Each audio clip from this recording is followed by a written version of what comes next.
نحمده ونصلي على رسوله الكريم اما بعد فاعوذ بالله من الشيطان الرجيم بسم الله الرحمن الرحيم رب اشرح لي صدري ويسر لي امري واحلل عقدة من لساني يفقهوا قولي۔ رسول اللہ صلی اللہ علیہ وسلم کی ایک بہت خوبصورت دعا ہے، اللہم بعلمک الغیب وقدرتک علی الخلق احینی ما علمت الحیاة خیرا لی وتوفنی اذا علمت الوفاة خیرا لی اللہم واسألک خشیتک فی الغیب والشہادہ واسألک کلمۃ الحق فی الرضا والغضب واسألک القصد فی الفقر والغنى واسألک نعیما لا ينفد واسألک قرة عین لا تنقطع واسألک الرضا بعد القضاء واسألک برد العیش بعد الموت واسألک لذة النظر الى وجهك والشوق الى لقائك في غیر ضراء مضرة ولا فتنة مضلة اللہم زینا بزینة الایمان واجعلنا ہداة مہتدین آمین۔ اے اللہ، تو اپنے علم غیب اور مخلوق پر اپنی قدرت کی بدولت مجھے زندہ رکھ جب تک تو سمجھتا ہے کہ زندگی میرے حق میں بہتر ہے، اور مجھے موت دے جب تک تو سمجھتا ہے کہ میرے لیے موت بہتر ہے۔ اے اللہ، اور میں غیب اور حاضر میں تجھ سے ڈرتے رہنے کا سوال کرتی ہوں، رضامندی اور غضب کی حالت میں حق بات کہنے کی توفیق چاہتا ہوں، محتاجی اور غنا میں میانہ روی کا سوال کرتا ہوں، نہ ختم ہونے والی نعمت کا سوال کرتا ہوں، نہ ختم ہونے والی آنکھوں کی ٹھنڈک مانگتا ہوں، تقدیر کے فیصلے پر راضی ہونے کا سوال کرتا ہوں، موت کے بعد اچھی زندگی کا طالب ہوں، تیرے چہرے کی طرف دیکھنے کی لذت کا آرزو مند ہوں، تیری ملاقات کا شوق رکھتا ہوں، بغیر کسی نقصان پہنچانے والی تکلیف کے اور بغیر گمراہ کرنے والے فتنے کے۔ اے اللہ، تو ہم کو ایمان کی زینت سے مزین کر دے اور ہمیں ہدایت یافتہ لوگوں کا رہنما بنا دے۔ عزیز بہنوں، رسول اللہ صلی اللہ علیہ وسلم جن کو اللہ سبحانہ تعالیٰ نے بہت بلند مقام عطا کیا تھا اور اپنا محبوب قرار دیا تھا، اس کے باوجود وہ خود کو اللہ کا بندہ کہتے تھے کہ میں اللہ کا بندہ ہوں۔ مالک تو صرف رب العالمین ہے، خالق کائنات ہے، اور ہم سب اس کی مخلوق ہیں، اس کے مملوک ہیں۔ وہ معبود ہے اور ہم عبد ہیں، عبادت اسی کے لائق ہے اور ہم سب اس کی عبادت کرنے والے ہیں۔ اسی لیے رسول اللہ صلی اللہ علیہ وسلم سے بڑھ کر کسی نے دعائیں نہیں مانگی، کیونکہ وہ اللہ سبحانہ وتعالیٰ کے سامنے حد درجہ عاجزی کا اظہار کرتے تھے، ہر مشکل میں اللہ کی طرف رجوع کرتے تھے، اور بڑی سے بڑی مشکلات جو آپ کی زندگی میں آئیں، کبھی بھی آپ نے کسی قسم کا کوئی گلہ شکوہ نہیں کیا، کبھی ناراضگی کا اظہار نہیں کیا، کبھی بے صبری اور بے چینی کا اظہار نہیں کیا، اور ہر حال میں وہ اللہ کے شکر گزار بندے بنے رہے۔ افلا اکون عبدا شکورا، کیا میں اللہ کا شکر گزار بندہ نہ بن جاؤں؟ ہم انہی کی امت ہیں، انہی کے پیروکار ہیں، ہم ان سے محبت کا دعویٰ کرتے ہیں اور ان کی محبت ہمارے ایمان کا حصہ ہے، لیکن ان کی محبت ہمیں کیا سکھاتی ہے کہ ہم ان کے نقش قدم پر چلیں، بلکہ اگر ہم اللہ سبحانہ وتعالیٰ سے محبت کا دعویٰ کرتے ہیں تو بھی اللہ سبحانہ وتعالیٰ ہم سے یہ چاہتا ہے کہ ہم ان کی پیروی کریں، ان کے فٹ سٹیپس پر چلیں۔ قرآن مجید میں اللہ تعالیٰ فرماتے ہیں قل ان کنتم تحبون اللہ فاتبعونی یحببکم اللہ، کہہ دیجئے اگر تم اللہ سے محبت رکھتے ہو، ہم سب تو دعویٰ کرتے ہیں نا کہ ہمیں اللہ سے بڑی محبت ہے، تو اس محبت کا ثبوت دینے کے لیے کیا کرنا ہوگا؟ رسول اللہ صلی اللہ علیہ وسلم کی پیروی کرنی ہوگی۔ فاتبعونی، فائدہ کیا ہوگا؟ یحببکم اللہ، اللہ تم سے محبت کرے گا۔ ہم میں سے کون ہے جو یہ نہ چاہتا ہو کہ اسے اللہ کی محبت نصیب ہو؟ ہم تو بندوں کی محبت کے بھوکے رہتے ہیں اور اس پر ناراض رہتے ہیں کہ دوسرے ہم سے محبت نہیں کرتے۔ ہمارا اپنے شوہر سے اکثر کیا شکوہ ہوتا ہے، ہمارا بچوں سے کیا شکوہ ہوتا ہے، ہمارا دوستوں سے کیا گلہ ہوتا ہے کہ بے وفا ہیں، ہماری پرواہ نہیں کرتے، ہماری کیئر نہیں کرتے، ہمیں چاہتے نہیں۔ تو اگر ہم بندوں کی محبت کے بھوکے ہیں تو اس سے بڑھ کر کس کی محبت کا پیاسا ہونا چاہیے، کس کی محبت کی چاہت ہونی چاہیے، اور کس کے لیے کوشش کرنی چاہیے کہ واقعی وہ ہم سے محبت کرے. آپ دیکھیے کہ بندے جب ہم سے محبت کرتے ہیں تو ہماری کوئی تکلیف دور نہیں کر سکتے، ہمیں کوئی فائدہ نہیں پہنچا سکتے، مگر وہ جو اللہ چاہے ہمارے کسی کام نہیں آ سکتے جب تک اللہ کا اذن نہ ہو. سوچئے اگر ہمیں اللہ کی محبت نصیب ہو جائے تو اس سے بڑھ کر اور کیا چاہیے. دنیا کا سب سے خوش قسمت انسان وہ نہیں جس کے پاس سب سے زیادہ دولت ہے، سب سے زیادہ جائیداد ہے، سب سے زیادہ دنیا کی سہولتیں اور آسائشیں اس کو حاصل ہیں. دنیا کا سب سے زیادہ خوش قسمت ترین انسان وہ ہے جسے اس کائنات کے مالک کی محبت حاصل ہے. اس محبت کو پانے کے لیے ہمیں رسول اللہ صلی اللہ علیہ وسلم کی پیروی کرنی ہوگی، آپ کے نقش قدم پر چلنا ہوگا، ہر معاملے میں، ہر راستے پر، اور خاص طور پر اپنے لیے وہ چاہنا ہوگا، وہ پسند کرنا ہوگا اور وہ مانگنا ہوگا جو اللہ کے رسول صلی اللہ علیہ وسلم نے مانگا. وہ کیا تھا جو آپ مانگتے تھے؟ وہ یہی دعائیں تھی. ہمیں کم از کم زندگی میں ایک بار تو وہ ساری دعائیں مانگ لینی چاہیے جو سنت سے وارد ہیں، جو رسول اللہ صلی اللہ علیہ وسلم سے ثابت ہیں. تو پیاری بہنوں، دن کا ایک معمول بنائیں کہ اپنے دن میں روزانہ 1 2 3 5 7 10 اور اس سے زیادہ جتنی اللہ تعالیٰ توفیق دے وہ دعائیں ضرور مانگے جو رسول اللہ صلی اللہ علیہ وسلم نے مانگی. انہیں میں سے ایک دعا کا انتخاب میں نے آپ کے سامنے آج کیا ہے کہ آپ کیا مانگتے تھے اور کس طرح مانگتے تھے. سب سے پہلے اللہم، اے اللہ، بعلمک الغیب وقدرتک علی الخلق، کہ تیرے غیب کے جاننے کی وجہ سے سب کچھ تو جانتا ہے. ہم انسان تو صرف وقتی طور پر کچھ چیزوں کو جانتے ہیں، ہم تو وہ بھی بھول چکے ہیں جو ہم پڑھ چکے ہیں آج تک. اکثر بہنیں یہ شکوہ کرتی ہوئی اور ایک پریشانی کا اظہار کرتے ہوئے نظر آتی ہیں کہ دعا کریں مجھے جو پڑھوں یاد رہے. میں پڑھتی تو جا رہی ہوں مگر مجھے یاد نہیں رہتا، وہ ساتھ ساتھ حافظے سے مٹتا چلا جاتا ہے. اور یہ صرف ان کا حال نہیں، ان کو تو فکر ہے.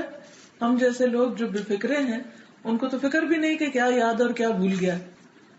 اور پھر اصل یاد رہنا امتحان کے پیپر میں لکھنے کے لیے یاد رکھنا نہیں ہے، بلکہ اصل یاد رکھنا وہ یاد رکھنا ہے کہ جو ہمارے عمل میں آ جائے. اگر ہمیں قرآن کی کوئی آیت کسی سچویشن میں یاد نہیں آتی، عمل کے وقت یاد نہیں آتی، اور ہم اس وقت بھول جاتے ہیں تو پھر بھول گئے، پھر اس علم کا فائدہ نہ ہوا. علم کا فائدہ اس وقت ہے جب عمل کی باری آئے. لہٰذا اگر کسی کا حافظہ بہت اچھا نہیں بھی اور اس کے ٹیسٹ بہت اچھی طرح سے پاس نہیں بھی ہوتے تو بھی کوئی بات نہیں، کوئی نقصان نہیں، کوئی خسارہ نہیں، کہیں پیچھے نہیں رہے آپ. اگر آپ عمل کر رہے ہیں، اگر آپ رسول اللہ صلی اللہ علیہ وسلم کا اتباع کر رہے ہیں، ان کی فرما برداری کر رہے ہیں، ان کے پیچھے پیچھے چل رہے ہیں، ان کو اپنا سب سے بڑا امام مانتے ہیں، کوئی نقصان نہیں، کچھ بھی نہیں. لہذا اللہ کے رسول صلی اللہ علیہ وسلم دعا مانگ رہے کہ اللہ چونکہ تو غیب کا علم جانتا ہے اور میں نہیں جانتا، اس لیے تیرے فیصلے حکمت پر مبنی ہے اور جو کچھ تو کرتا ہے میں اس پر اعتماد کرتا ہوں، کیونکہ میں تو جانتا نہیں میرے لیے کیا اچھا ہے. مثلا مجھے کوئی خاص کھانا پسند ہو سکتا ہے، کوئی خاص پینا پسند ہو، کوئی ڈرنک پسند ہو سکتا ہے، کوئی خاص لباس پسند ہو سکتا ہے، اور میں کوشش کر رہی ہوں کہ وہ کسی طرح حاصل کر لوں، پکا لوں، کھا لوں وغیرہ وغیرہ، لیکن for some reason ہو نہیں پا رہا. کئی چیزیں ایسی ہوتی ہیں نا جو ہم لائف میں کرنا چاہتے ہیں. مثلا ہم چاہتے ہیں کہ ہمارے بچے ڈاکٹر بن جائے فار ایگزامپل، لیکن وہ پڑھ کے ہی نہیں دیتے، ان کو شوق ہی نہیں ڈاکٹر بننے کا. کسی کو شوق ہوتا ہے اس کا بچہ حافظ بن جائے اور وہ بچہ مان کے نہیں دیتا. کوئی چاہتا ہے اس کا بچہ بہت خدمت خلق کرنے والا ہو، بہت خدمت گزار ہو، یا اس کے ساتھ رہے، لیکن وہ سنتا ہی نہیں، وہ کرتا ہی نہیں. اب ہم ہیں کہ پریشان ہوئے چلے جاتے ہیں. میں چاہتی ہوں میرا بچہ عالم بنے، میں چاہتی ہوں میرا بچہ حافظ بنے، مگر یہ تو سنتا ہی نہیں، کیا کروں؟ اچھا سوچنے کی بات ہے کہ آپ کیوں حافظ بنانا چاہتے ہیں. اسی لیے نا کہ قیامت کے دن میری سفارش کرے اور اس کی وجہ سے ہم جنت میں چلے جائیں اور ہم کو بہت بڑا تاج مل جائے اور بہت بڑی عزت مل جائے. یا کوئی اور ریزن ہو سکتی کہ یہ جنت میں پہنچ جائے خود بھی. لیکن اللہ کو پتا ہے کہ وہ اس نیکی کے ذریعے نہیں کسی اور نیکی کے ذریعے پہنچنے والا ہے.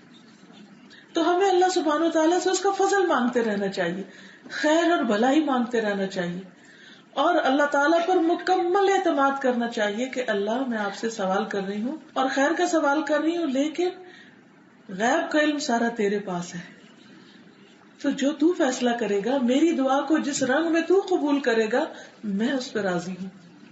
میں مانگ ضرور نہیں, کیونکہ میرا تو محدود علم ہے, اور آپ نے دیکھا ہوگا ہماری دعائیں بھی بدلتی رہتی ہیں.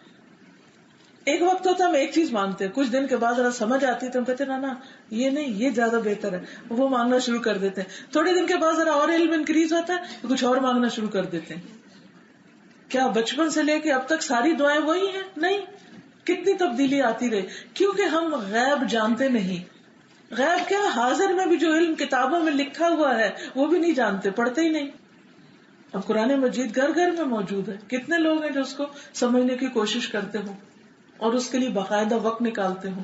نہیں, بس کر لیں گے, کل کر لیں گے, اگلے سال کر لیں گے, پھر کر لیں گے. اللہ ہماری ساری رکاوٹیں دور کر دے اور ہمیں ہمارے نفس کے شر سے بچائے کہ جو خیر و بھلائی کے کام ہم کرنا چاہتے ہیں وہ واقعی کر لیں. لیکن حقیقت یہ ہے کہ ہم دعا بھی مانگتے ہیں اور وہ چیز مانگتے ہیں جو ہمارے خیال میں اچھی ہوتی ہے, لیکن اللہ کا علم اس سے کہیں زیادہ وسیع ہے, کیونکہ اللہ کو پتا ہے میرا یہ بندہ نہ سمجھ صرف ایک بظاہر چیز دیکھ کے یا کسی کے اندر کوئی چیز دیکھ کے اس کو شوق آ گیا وہ بننے کا یا وہ کرنے کا, حالانکہ نہ یہ بن سکتا نہ یہ کر سکتا ہے, تو وہ دعا کو ضائع نہیں کرتا, وہ اس دعا کو محفوظ کر لیتا ہے اور اس سے بھی زیادہ بہتر طور پر آپ کو کچھ دیتا ہے جو آپ کو مانگنا ہی نہیں آتا. کیوں؟ اس لیے کہ آپ کو علم غیب تھا ہی نہیں. تو وہ جو کچھ نہیں جانتا, جو وہ مانگتا ہے وہ ناقص ہے, اور وہ جو سب کچھ جانتا ہے جو وہ دیتا ہے وہ کامل ہے. اس لیے مانگتے رہنا چاہیے اور معاملہ اس پہ چھوڑ دینا چاہیے کہ وہ جو ہمارے لیے چاہے گا سب سے بہتر ہوگا. اللہم بعلمک الغیب وقدرتک علی الخلق, اور تیری قدرت کی وجہ سے جو ساری کریشن پر ہے, ساری خلق پر, خلق سے مراد صرف انسان نہیں ہے, خلق میں ہر وہ چیز آتی جو اس نے پیدا کی. یعنی اللہ سبحانہ وتعالیٰ نے کائنات کو بنا کر اس کو ایسے نہیں چھوڑ دیا کہ اب وہ آؤٹ آف کنٹرول ہو گئی اس کے.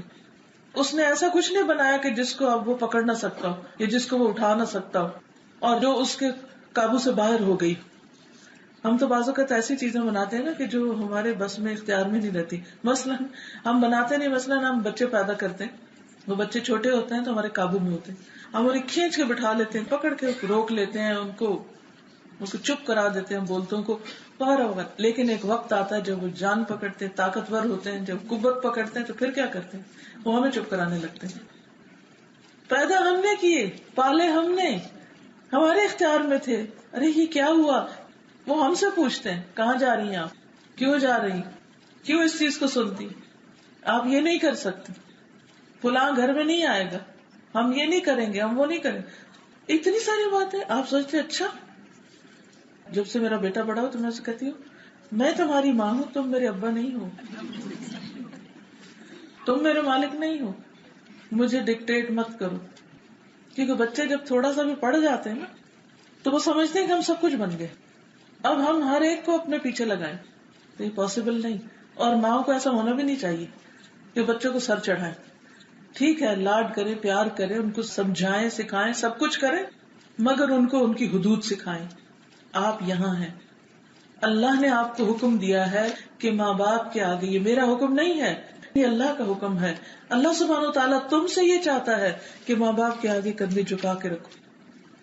اور یہ اس وقت زیادہ افیکٹو ہوگا جب وہ باپ کے ساتھ بدتمیزی کرے تو آپ اس کو روکیں کہ نہیں تم ایسا نہیں کر سکتے, چاہے آپ کے باپ کے ساتھ کلیشز ہی کیوں نہ ہو, کیونکہ آپ اس کو ادب سکھائیں. آپ کے اور آپ کے شوہر کے ڈفرینسز ہو سکتے ہیں, آپس میں ناچاکیاں ہو سکتی ہیں, لیکن کبھی بھول کے بھی بچوں کو باپ کا نافرمان نہ بنائیں, کیونکہ آج وہ اس کے ساتھ کریں گے, کل اس کے ساتھ مل کے آپ کے ساتھ وہی کریں گے. کیونکہ حیا اٹھ گئی نا, جب حیا اٹھ جائے گی, بدتمیزی ہو جائے گی, بد اخلاقی ہو جائے گی, پھر وہ کسی کے ساتھ بھی کریں گے. اپنے ساتھ بھی بدتمیزی کیوں نہ کرنے دیں, کیونکہ پھر اگر وہ آپ کا احسان نہیں مانتے کہ آپ نے ان کو پیدا کیا, جبکہ اللہ نے 3 درجے رکھے آپ کے باپ کے مقابلے میں بھی, یعنی ماں کے, تو ماں کبھی بھی اپنی اولاد کو یہ جرت نہ دے کہ وہ ماں باپ کے ساتھ بدتمیزی کرے. تو بہرحال کہنے کا مطلب یہ ہے کہ اللہ تعالیٰ نے ہر شخص کو کوئی نہ کوئی اتھارٹی دے رکھی اور اس کے ساتھ کچھ نہ کچھ اس کی لمٹس ہیں. ہر ایک کی لمٹس ہیں. تب کرنا کیا چاہیے کہ جب یہ لمٹس ہمیں سمجھ آ جائے اور ہم دیکھ رہے ہوں کہ ہماری کچھ طاقتیں بچپن میں تھی، خوب بھاگنا دوڑنا، ہر وقت آپ دیکھیں نا بچے کیسے بھاگ رہے ہوتے، اوپر چڑھ نیچے اچھل کود. کچھ طاقتیں جوانی میں زیادہ ہو گئی، بھاگنا دوڑنا نسبتاً کم ہو جاتا ہے، لیکن مینٹلی پختہ ہونے لگتے ہیں، میچور ہونے لگتے ہیں بچے. کچھ ایکسپیرینس کی وجہ سے بڑھاپے میں انسان طاقتور ہو جاتا ہے لیکن فزیکلی کمزور ہو جاتا ہے. ہر صاحب طاقت کی ایک لمٹ ہے، لیکن اللہ سبحانہ تعالیٰ کو اپنے مخلوق پر مکمل اختیار حاصل ہے، پوری قدرت حاصل ہے. اب آپ دیکھیے کہ اس کو چھوڑ کے ہم بندوں کے پیچھے بھاگتے ہیں، تم میرا یہ کر دو، تم یہ کر دو. ہم ان کے لیے روتے ہیں، ان کے لیے عاجزی اختیار کرتے ہیں کہ یہی میرا کچھ بنائے گا، اور بھول جاتے ہیں اس رب کو جو ساری مخلوق کا مالک. اگر کوئی بندہ ہمارے ساتھ بھلائی کرتا ہے، خیر خواہی کرتا ہے، تو یہ اس کی ذاتی صفت نہیں ہے، وہ اللہ نے اس کو دی، اس کے دل میں اللہ نے رحم ڈالا. ماں محبت کرتی تو اللہ نے دل میں محبت ڈالی ہے. تو ایک وہ ہے جس کے پاس جو اختیار ہے، مال ہے یا دولت ہے یا اسٹیٹس ہے یا کچھ بھی، وہ اس کا ادھارا ہے، وقتی ہے، محدود ہے، لمیٹڈ ہے. اور ایک وہ جس کے پاس ان لمیٹڈ ہے، جس کے پاس مکمل ہے، کمپلیٹ اور پوری طاقت اور پورا اختیار. اب کس سے مانگنا چاہیے، کس پہ ڈیپینڈ کرنا چاہیے، کس پہ بھروسہ کرنا چاہیے؟ ان بندوں پہ جو مالک ہی نہیں ہے اپنی کسی چیز پہ، یا اس پر جو سب چیزوں کا مالک ہے. وَقُدْرَتِكَ عَلَى الْخَلْقِ، اللہ تجھ سے مانگتی ہوں کیونکہ تو ساری خلق پر قدرت رکھتا ہے، سب تیرے قبضے میں، کنٹرول میں. وَمَا مِن دَابَّةٍ فِي الْأَرْضِ إِلَّا هُوَ آخِذٌ بِنَاصِيَتِهَا، کوئی چلنے والا زمین پر ایسا نہیں، کوئی جاندار، مگر یہ کہ اس کی پیشانی کے بال اللہ کے ہاتھ میں نہیں. کنٹرول اور اختیار پورا اللہ سبحانہ تعالیٰ کے پاس نہ ہو، جس کا بڑے سے بڑا جابر ظالم کوئی بھی، سب اللہ کے اختیار میں. یہ کہہ کے یعنی اللہ تعالیٰ کی صفات بیان کر کے، اس کی قدرت کا اظہار کر کے، اس کے علم کے کمال کا اظہار کر کے کیا مانگا اللہ کے رسول صلی اللہ علیہ وسلم نے؟ احینی ما علمت الحیات خیرا لی، مجھے زندہ رکھنا جب تک تو جانتا ہے کہ زندگی میرے حق میں بہتر ہے، کیونکہ تو جانتا ہے کہ کب تک جینا بہتر ہے. اور وتوفنی اذا علمت الوفات خیرا لی، اور مجھے فوت کر دینا، موت دے دینا جب موت میرے حق میں بہتر. انسان جب زندگی میں تنگ ہو جاتا ہے بعض تکلیفوں سے، بیماریوں سے، بڑھاپے سے، یا کسی کے تنگ کرنے سے، یا فقر و فاقہ سے، تو عموماً کیا سوچتا ہے کہ بس دنیا میں جینے کا کوئی مزہ نہیں، اب تو نہ کھانے میں مزہ ہے، کھا لے تو ہضم کرنے میں مشکل ہے، اور چلنے پھرنے میں جسم ساتھ نہیں دیتا، سوچنے سمجھنے میں دماغ ساتھ نہیں دیتا، بچے بھی چھوڑ گئے ہیں، کوئی میرا ساتھی نہیں، کچھ بھی نہیں. اب کس لیے جینا، کس کی خاطر جینا؟ تو ایک مایوسی سی چھانے لگتی ہے لوگوں پر جب وہ دیکھتے کہ دنیا والے بے وفائی کر گئے، تو وہ سوچتا ہے کہ اس سے بہتر ہے مر جائیں. یا کسی کا کوئی دل ٹوٹتا ہے تو بعض اوقات وہ خودکشی کی کوشش کرتا ہے، اور کئی لوگوں نے زندگی میں ٹرائی بھی کیا ہوتا ہے، کوئی دوا کھا لیں، کسی اور چیز سے اپنے آپ کو مار ڈالیں. انسان پہ مایوسی چھانے لگتی، پریشان ہونے لگتا ہے انسان. پھر بھی ہمیں زندگی کو ختم کرنے کی دعا نہیں کرنی چاہیے. کیا مانگنا چاہیے کہ یا اللہ جب تک زندہ رہنا بہتر ہے تو زندہ رہ. اچھا، ہمارے ہاں یعنی ہمارے دین میں مرسی کلنگ نام کی کوئی چیز نہیں ہے کہ کوئی شخص اتنا بیمار ہو جائے کہ اس کی تکلیف بہت زیادہ ہو تو ہم اس کو مار ڈالیں تاکہ اس کی جان چھوٹ جائے. نہیں، کوئی پتہ نہیں آگے اس سے زیادہ پکڑی جائے. تو مومن پر جب کوئی تکلیف آتی ہے تو وہ تکلیف اس کے گناہوں کا کفارہ ہوتی ہے. ایک کانٹا جو اس کو چبھتا ہے تو اس کے گناہ جڑتے چلے جاتے ہیں. بخار جو اس کو چڑھتا ہے تو اس طرح گناہ جڑتے ہیں جیسے درخت کے سوکھے پتے جھڑتے ہیں. اور اینڈ آف دا ڈے آپ نے دیکھا ہوگا درخت پورے کا پورا خالی ہو چکا ہوتا ہے. تو بیماری سے بھی جب انسان نکلتا ہے تو ایسے پاک ہو جاتے جیسے ماں کے پیٹ سے نکلا ہوتا. تو بیماری مومن کے حق میں بری نہیں ہوتی جب تک اللہ چاہتا ہے رکھتا، اور جب انسان کو اللہ چاہتا ہے شفا دیتا ہے. اسی لیے ابراہیم علیہ السلام نے عرض کی تھی اپنے رب کے حضور وَإِذَا مَرِضْتُ فَهُوَ يَشْفِينِ, کہ جب میں بیمار ہوتا ہوں تو وہ مجھے شفا دیتا ہے. یعنی بیمار میں ہوتا ہوں, میری غلطیوں کی وجہ سے مجھے بیماری آتی ہے, لیکن شفا وہ مجھے دیتا ہے. تو بیماری انسان کے حق میں فائدہ مند ہوتی ہے, وہ اس کے گناہوں کا کفارہ اور اس کو پاکیزگی عطا کرنے والی ہوتی ہے.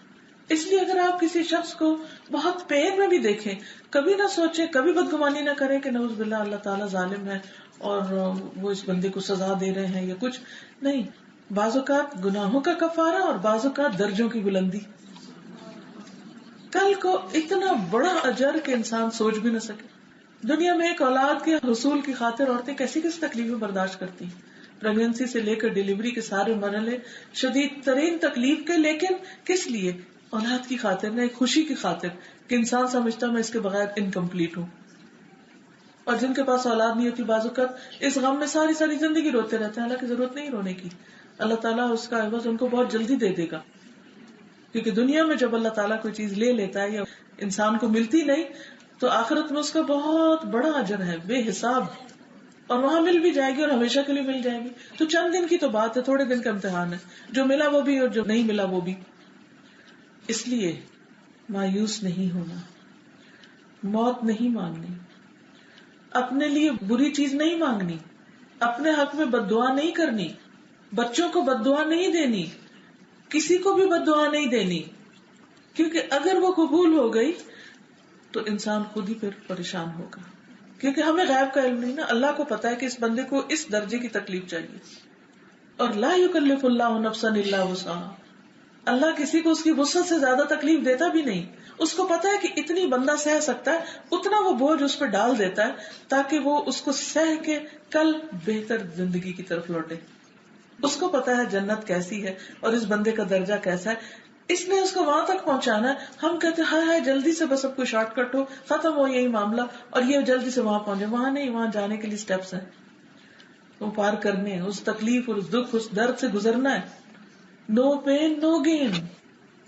اب جو لوگ آخرت پر ایمان نہیں رکھتے, جو لوگ جنت پر یقین نہیں رکھتے, جو اللہ کے رحم و کرم پر یقین نہیں رکھتے, وہ کیا کہتے ہیں, ہم شاید نعوذ باللہ زیادہ رحیم ہے لہذا مار ڈالو اس کو, اور اس کو نام کتنا خوبصورت دیا, مرسی کلنگ. یہ اس پہ رحم ہو رہا ہے. آپ کب سے اللہ سے بڑھ کر مہربان ہو گئے بندوں پر؟ جس کی مخلوق ہے وہ سب سے زیادہ مہربان ہے, وہ زیادہ بہتر فیصلہ کر سکتا ہے کہ کب کس کو موت دینی. اسی طرح یہ دعا اس وقت کے لیے سکھائی گئی ہے جب انسان انتہائی پریشان ہو, انتہائی دکھی ہو اور جینا نہ چاہتا ہو, زندگی سے بیزار ہو چکا ہو. اللہ سبحانہ وتعالی کے علم پر, اس کے فیصلوں پر بھروسہ کرتے ہوئے معاملہ اس پہ چھوڑ رہا ہے کہ یا اللہ جب تک میری زندگی میرے حق میں اچھی ہے تو مجھے زندہ رکھنا. یعنی انڈائریکٹلی کیا کہ اگرچہ اس میں تکلیفیں ہیں, اگرچہ یہ بے مزہ ہے, اگرچہ اس میں کچھ نہیں رہا میرے لیے, لیکن پھر بھی میں موت نہیں چاہتی کیونکہ زندگی تو ایک ہی بار ملی ہے نا. جو نیکیاں اب کما رہی ہوں اپنی آخرت کے لیے وہ کل تو نہیں کما سکتی. دنیا کے لیے اگر کچھ اکٹھا کرنا ہو تو انسان آخری حد تک کوشش کرتا ہے, تھک کے بھی نہیں تھکتا, میکسیمم ایفرٹ. تو آخرت کے لیے بھی میکسیمم ایفرٹ. اور لا تقنطوا من رحمت اللہ, اللہ کی رحمت سے کبھی مایوسی نہیں. پھر کیا عرض کیا, اللہم اے اللہ, واسألک خشیتک فی الغیب والشہادہ, اللہ میں تجھ سے مانگتا ہوں تیری ہی خشیت, تیرا ڈر, غیب میں بھی اور حاضر میں بھی. یعنی جب میں لوگوں کے سامنے نہ ہوں, صرف اکیلے تیرے سامنے ہوں, اس وقت بھی تجھ سے ڈرتا ہوں, اور جب میں لوگوں کے سامنے ہوں, پبلک میں ہوں, تو بھی مجھے لوگوں کا ڈر نہ ہو, تیرا ڈر ہو بس, تیری خشیت. یاد رکھیے خشیت وہ ڈر ہوتا ہے جو علم کی وجہ سے حاصل ہوتا ہے, جو انسان کے اندر اللہ کی پہچان کے بعد آتا ہے. ایک ہوتا ہے بس ویسے ہی ڈر, ماں باپ بچوں کو بچپن سے ڈرا دیتے ہیں, ایسا نہیں کرو اللہ تعالیٰ ماریں گے, ایسا نہیں کرو جہنم میں ڈالیں گے, ایسا کرو. ایک وہ ڈر ہوتا ہے جس میں نہ بچوں کو پتا ہوتا ہے کہ وہ کون ہے جو اتنا ظالم ہے نعوذ باللہ کہ جو ہر وقت جہنم میں ڈالے گا, اور وہ کانسیپٹ ہی بچوں کا یہ بن جاتا ہے اللہ تعالیٰ کے بارے میں, تو اس طرح کرنے سے پرہیز کرنا چاہیے. اور ایک وہ ڈر ہے جو پہچان کے بعد آتا ہے, جب انسان اللہ کی عظمت کو جان لیتا ہے کہ وہ کتنا بڑا ہے, اور اس کی بڑائی تھوڑی دیر کے لیے سوچئے کہ یہ آسمان جو اس کی تخلیق کا ایک نمونہ ہے. کتنا بڑا آسمان، رائٹ لیفٹ جدھر کو آپ دیکھیں، جہاں بھی جائیں، اگر اور کچھ نظر آئے یا نہ آئے، آسمان ضرور نظر آتا ہے. اتنا بڑا آسمان، یہ ایک نہیں ہے، یہ 7 ہے، 7 آسمان. پھر 7 آسمانوں اور 7 زمینوں کو ملا لیں تو وہ سارے ایک مندری کی طرح بن جاتے ہیں. بس سمجھے کہ اتنے سے حلقے کی طرح جو ایک بڑے وسیع یہ میدان میں رکھا ہوا ہو. اور وہ کیا ہے جو اس سے بڑا؟ اس کی کرسی. پھر کرسی اس کے عرش کے سامنے ایسے ہو جاتی ہے جیسے یہ مندری ایک پورے بڑے صحرا میں. پھر اس عرش پر وہ جلوہ فرما ہے.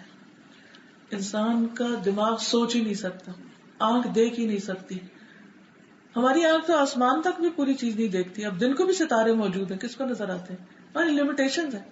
تو اس دنیا میں رہتے ہوئے اللہ تعالیٰ کو بھی نہیں دیکھ سکتے. الرحمن علی العرش استوى، اتنا بڑا رب. اور پھر اس کی قدرت کی نشانیاں کائنات میں ہر جگہ بکھری ہوئی ہیں. چونکہ ہمارا علم محدود ہے اس لیے ہم پہچانتے نہیں.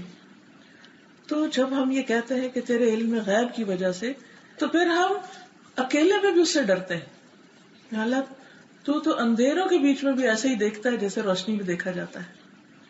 ہم اندھیروں میں چھپتے ہیں، ہم پردوں کے پیچھے چھپتے ہیں، ہم لوگوں سے الگ ہو کے بات کرتے ہیں کہ ان کو نہ پتا چلے، کیونکہ ان سے ڈرتے ہیں، اور اللہ سے نہیں ڈرتے جو ہر جگہ دیکھتا ہے. وَأَسْأَلُكَ خَشْيَتَكَ فِي الْغَيْبِ وَالشَّهَادَةِ. تو اللہ لوگوں کا ڈر نہیں چاہیے، تیرا ڈر چاہیے بس. کیونکہ ہمارے اعمال کی اصلاح ہو نہیں سکتی، ہمارے اخلاق کی اصلاح ہو نہیں سکتی جب تک ہم اللہ سبحانہ وتعالیٰ سے سب سے زیادہ ڈرنے والے نہ ہوں. میرے دل میں کیا ہے یہ صرف اللہ کو پتا ہے. میں کیا سوچ رہی ہوں اس کے بارے میں، بندوں کے بارے میں صرف وہ جانتا ہے. تو اس لیے اسی سے سوال کرتے کہ یا رب ہر حال میں صرف اپنا ڈر دے دے. اور پھر وَأَسْأَلُكَ كَلِمَةَ الْحَقِّ فِي الرِّضَا وَالْغَضَبِ، اور حق بات کہنے کا سوال کرتا ہوں کہ اللہ مجھے توفیق دے کہ میں سچی بات کہا کروں. پھر رضا، رضامندی کی حالت میں، اچھی حالت جب میں کسی سے راضی ہوں. والغضب، اور جب میں ناراض ہوں. اچھا ہم کیا کرتے ہیں، ایک بندے کی بڑی تعریف کرتے ہیں، لیکن اگر اس سے ہمیں کوئی تکلیف پہنچ جائے یا کوئی ہماری مرضی کے خلاف بات ہو جائے تو ہم کیا کرتے ہیں، اس کو غضبناک ہو جاتے ہیں. ہم آپ دیکھیے کہ جب غضبناک ہوتے ہیں تو پھر ہم کیا کرتے ہیں، پھر کلمہ حق نہیں کہتے، پھر نفس کے اندر جو بات آتی ہے وہ کہتے ہیں، کسی کی خوبی کا اعتراف نہیں کرتے. ہمیں صرف پھر خامی نظر آ رہی ہوتی. ہمارے اندر کی جو نیگیٹیوٹی ہوتی ہے وہ ہم پر اتنی چھا جاتی ہے کہ ہمیں کسی دوسرے کی کوئی بھلائی سمجھ میں نہیں آتی. اور پھر جو ہماری زبان اگلتی ہے اللہ ہی ہم کو بچائے اس کے شر سے. مثلا حدیث میں آتا ہے کہ عورت اپنے ماں باپ کے گھر دنوں بن بیاہی بیٹھی رہتی ہے، پھر اللہ تعالیٰ اس کو شوہر عطا کرتا ہے، بچے عطا کرتا ہے، اور شوہر کی طرف سے اس کو سب کچھ ملتا ہے. لیکن اگر کسی دن شوہر سے کوئی مطالبہ، مفہوم بتا رہی ہوں حدیث کا، کوئی مطالبہ پورا نہیں ہوتا تو وہ یہ کہہ اٹھتی ہے کہ میں نے یہاں آج تک کوئی خوشی دیکھی نہیں، مجھے اس بندے سے کبھی کچھ ملا ہی نہیں. کیا یہ کلمہ حق ہے؟ واقعی کچھ نہیں ملا. حالانکہ بچے بھی ہیں، گھر بھی ہے، کھا پی بھی رہے ہیں، زندگی کی بے شمار نعمتیں استعمال کر رہے ہیں، لیکن اینڈ آف دا ڈے ہم کہہ دیں کچھ نہیں ملا، ہم کو کوئی خوشی نہیں ملی، صرف پریشانیاں ہی ملی ہے مجھے اس گھر میں آ کے. تو یہ بالکل غلط بات ہوگی. کوئی بھی چیز ایبسولوٹ نہیں ہے یہاں کہ وہ صرف وہی ہے، اس کے اندر ضرور ایکسیپشن ہے. ٹھیک ہے آپ کو بہت تکلیفیں ملی یا آپ ہرٹ ہو گئے تو آپ نے یہ کہہ دیا، تو یہی تو اللہ تعالیٰ سکھا رہے کہ یا اللہ میں جتنی بھی غضبناک ہوں پھر بھی مجھے حق بات کہنا سکھا، اور جتنا بھی میرا دل کسی سے راضی ہے پھر بھی میں حق بات کہہ سکوں. کیونکہ ہوتا پتہ کیا ہے، کہتے ہیں نا محبت اندھی ہوتی ہے. جب ہم کسی سے محبت کرتے ہیں، کسی سے عقیدت رکھتے ہیں، تو پھر ہمارا حال کیا ہوتا ہے، ہمیں اس کی خامیاں بھی نظر نہیں آتی، ہم اس کو حق بات نہیں کہہ سکتے، ہم اس کو سچی بات نہیں کہہ سکتے. تو یہ ایک کوالٹی ہے جو اللہ سبحانہ تعالیٰ عطا کرتا ہے. لیکن ہم نے کب مانگی؟ ہم نے مانگی نہیں کبھی. یہ دعائیں بھی بعض اوقات پڑھتے ہیں لیکن بے سوچے سمجھے پڑے چلے جاتے ہیں. تو یہاں کیا سکھایا گیا، وَأَسْأَلُكَ كَلِمَةَ الْحَقِّ فِي الرِّضَا وَالْغَضَبِ، اللہ رضامندی اور غضبناکی دونوں حالتوں میں میں حق بات ہی کہوں، سچ بات ہی کہوں. اور میں اپنے نفس کی غلام نہ بن جاؤں، یا میرا قہر اور میرے برے جذبات مجھ پہ اتنا کنٹرول نہ کر لیں کہ میں ان سے مغلوب ہو کر سچی بات ہی کہنا بھول جاؤں. یہ کوالٹی جس کے اندر آ جائے وہ اللہ کا کتنا محبوب ہو جائے گا کہ یہ بندہ صرف مجھ سے ڈرتا ہے، صرف میری خاطر بات کرتا ہے. کیونکہ بعض باتیں دوسروں کو کہنا بڑا تکلیف دہ ہوتا ہے نا. مثلا جس سے آپ کو بہت محبت ہوتی ہے، آپ اس کا دل نہیں دکھانا چاہتے. جب آپ دل نہیں دکھانا چاہتے تو آپ اس کو بتانا بھی نہیں چاہتے کہ اس کے اندر کیا خامی ہے، وہاں کیا کمی ہے. تو جب آپ اس کو اس کی خامی نہیں بتاتے تو کیا ہوتا ہے، اس کی اصلاح ہی نہیں ہوتی، وہ ترقی نہیں کر سکتا. ہمارے ہاں دو رویے پائے جاتے ہیں، اور دو انتہائی رویے جسے کہتے ہیں ایکسٹریمزم. کیسے؟ کسی سے محبت ہوگی تو حد درجہ اس کی خوشامد کریں گے، اور اگر کوئی بات بری لگ گئی تو حد درجہ اس کے پیچھے پڑ جائیں گے. درمیان کی کوئی رائے نہیں کہ جس میں کلمۃ الحق ہو. اور کلمہ حق کس کو کہتے ہیں ہم؟ صرف کسی کے خلاف بری باتیں کرنے کو، یہ کلمہ حق ہوتا ہے ہمارا. اور کسی کی خوبی کا اعتراف کرنا یہ کلمہ حق نہیں ہوتا. یہ کس قسم کا کلمہ حق ہے؟ حق تو یہ ہے کہ جو چیز جس کے اندر ہے اس کا اعتراف کریں، اور جو خامی کسی کے اندر ہے اس کی اصلاح کریں، اور دنیا بھر میں اس کو نشر کرنے کے بجائے آرام سے جا کے اس کو بتائیں کہ دیکھو بی بی یہ تمہارے اندر ٹھیک نہیں، اسے ٹھیک کر لو. آپ نے دیکھا ہوگا کہ جب بچوں کو بھی آپ اپنے بچوں کو، کیونکہ ان سے زیادہ واسطہ پڑتا ہے، اپنے بچوں کو اگر آپ دن رات کچھ نہ کچھ کہتے رہتے سب کے سامنے تو وہ اثر ہی نہیں لیتے، وہ آپ سے بدگمان ہو جاتے ہیں. کیا ہم یہ چاہتے ہیں کہ بڑی مجلس میں ہماری بےزتی کر دی جائے؟ نہیں چاہتے نا. تو ہم بچوں کی کیوں سب کے سامنے پٹائی اور خبر لیتے رہتے ہیں؟ اگر آپ کو کبھی بچے کو مارنا پڑے، اول تو آپ کی یہاں اجازت ہی نہیں، آپ نہیں مار سکتے. لیکن جہاں کہیں کوئی اپنے بچے کو کوئی ادب سکھانا چاہے، ڈانٹ ڈپٹ کرنا ہے یا کلمہ حق کہنا ہے اس کو، اور ضروری نہیں ہوتا کہ کلمہ حق انسان ڈانٹ کے ہی کرے، یا کلمہ حق انسان زور زبردستی کے ساتھ کرے یا چیخ پکار کے کرے. آپ بہت پولائٹلی، بہت عمدہ طریقے سے بھی حق بات دوسرے کو کہہ سکتے ہیں. انداز آپ کا اچھا ہونا چاہیے. جیسے قرآن مجید میں آتا ہے قولوا للناس حسنا، لوگوں سے بھلی بات کرو، اچھی طرح بات کرو. اچھا، قولوا للناس حسنا میں للناس میں ہم اپنے بچے، اپنا شوہر، اپنے گھر والے، اپنے بہن بھائی ان کو آؤٹ کر دیتے ہیں، اور جب گھر سے باہر جاتے ہیں تو بہت پولائٹ ہو جاتے ہیں. تو ہم اللہ کے حکم پر تو عمل نہیں کر رہے. ہم کبھی اپنے سے بڑوں جن کو ہم بڑا مانے، ہم کبھی اپنے سے بڑوں سے بات کرتے تو پھر بھی ادب سے بات کرتے ہیں، اور جس بڑے سے ہمیں کوئی شکایت ہو اس کے خلاف جیسے چاہیں بات کرتے ہیں. تو کلمہ حق ضروری نہیں ہوتا کہ آپ اپنے آپ کو بڑی چیز سمجھیں کہ میں کلمہ حق کہنے لگا ہوں، اور دوسرے کو حقیر سمجھیں، ذلیل سمجھیں، اور پھر آپ کہیں کہ میں یہ تم کو حکم دیتا ہوں ایسا کرو ایسا. نہیں، جب آپ کلمہ حق کہنے لگے تو پہلے وہ حق اپنے آپ کو بھی سنائیں، اور پھر اعتراف کریں کہ یا اللہ میں ایک کمزور بندہ ہوں، یا اللہ میں ناسمجھ ہوں، میری سمجھ یہ حد تک جو بات صحیح ہے وہ مجھے کرنے کی توفیق دے. تو اس کی بھی دعا کرنی چاہیے، اللہ سبحانہ و تعالیٰ سے مانگیے. وَأَسْأَلُكَ كَلِمَةَ الْحَقِّ فِي الرِّضَى وَالْغَضَبِ وَأَسْأَلُكَ الْقَصْدَ فِي الْفَقْرِ وَالْغِنَى. وَأَسْأَلُكَ اور میں تجھ سے سوال کرتا ہوں، القصد درمیانی راہ کا، میانہ روی کا، فی الفقر محتاجی میں، والغنا اور غنا امیری میں، یعنی جب میرے پاس بہت مال ہو تب بھی، اور جب محتاج ہو تب بھی درمیانی راہ چلو. یہ بھی ایک بہت خوبصورت صفت ہے. اعتدال کی راہ ہمیشہ اچھی ہوتی ہے، ایکسٹریمزم نہیں اچھا ہوتا، یا ہم ادھر کے ہوتے ہیں یا ادھر کے ہوتے ہیں. لیکن اگر ہم درمیان میں رہیں، کس کس چیز میں؟ خرچ کرنے کے معاملے میں، جیسا کہ یہاں بتایا گیا. مثلا ذرا سا سوچ لیجئے، ایک وقت تھا جب آپ کے پاس بہت تھوڑے پیسے ہوتے تھے، آپ کو بزنس نہیں تھا، جاب نہیں تھی، تو آپ کس طرح خرچ کرتے تھے.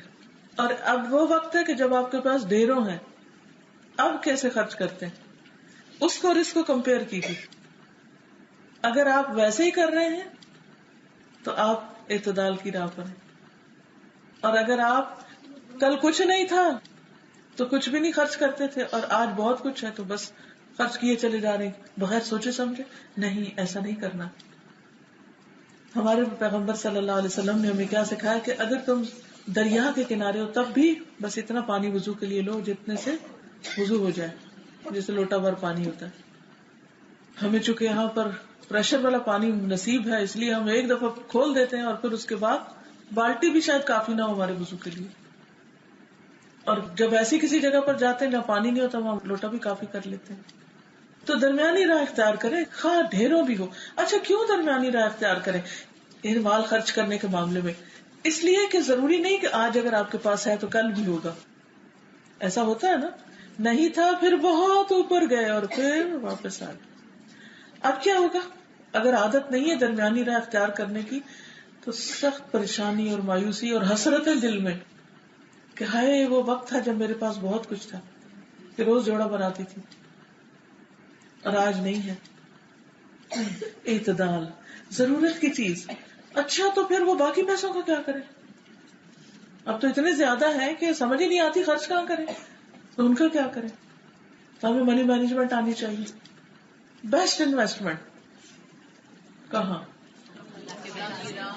اللہ کی راہ میں، دین کی اشاعت میں، دین کی ترقی میں. آج آپ دیکھیں ہماری مسجدوں کا حال کیا ہے. ان کے ارد گرد پارکنگ نہیں ملتی. کیوں نہیں ملتی؟ کوئی وجہ پتا ہے آپ کو؟ کیونکہ وہ ایسے ایریا میں بنائی جاتی ہیں کہ جہاں پارکنگ کے لیے زمین نہیں ہوتی.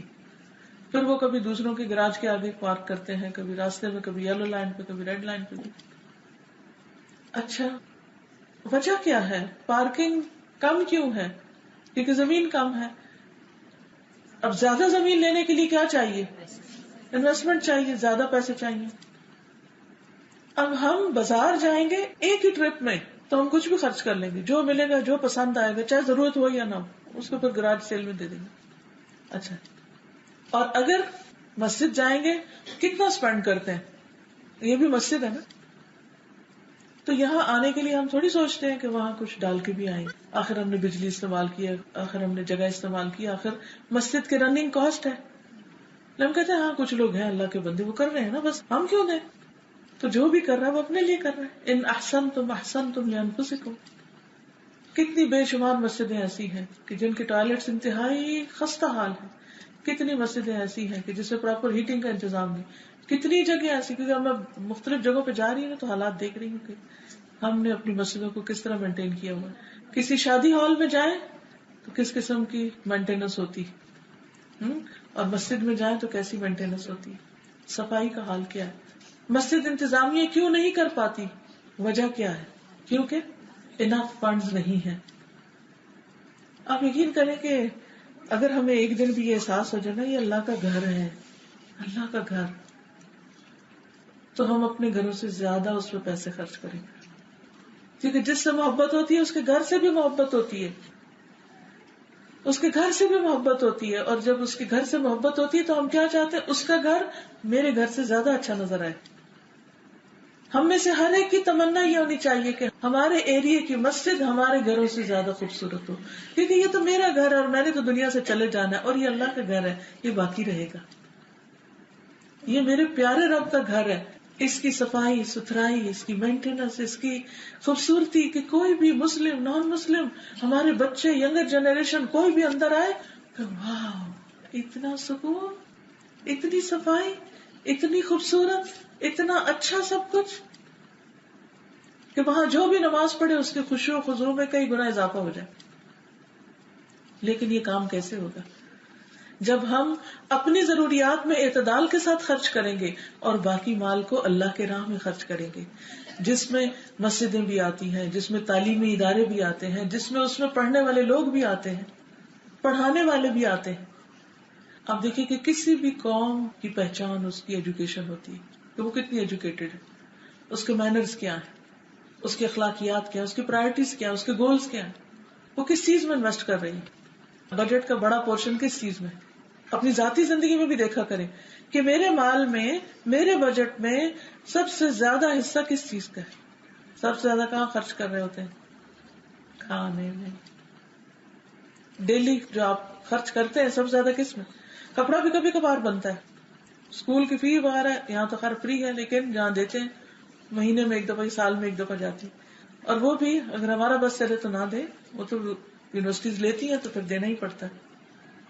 لیکن اللہ کے راستے میں ذرا کیلکولیٹ کریں، ایک مہینے کے اندر صدقہ کتنا کیا، کھانے پہ کتنا لگایا، کپڑے پہ کتنا لگایا، پارٹیز پہ کتنا لگایا، ہالیڈیز پہ کتنا لگایا. جو کچھ بھی آپ کرتے ہیں ہر ایک کا اپنا اپنا طریقہ ہے جینے کا.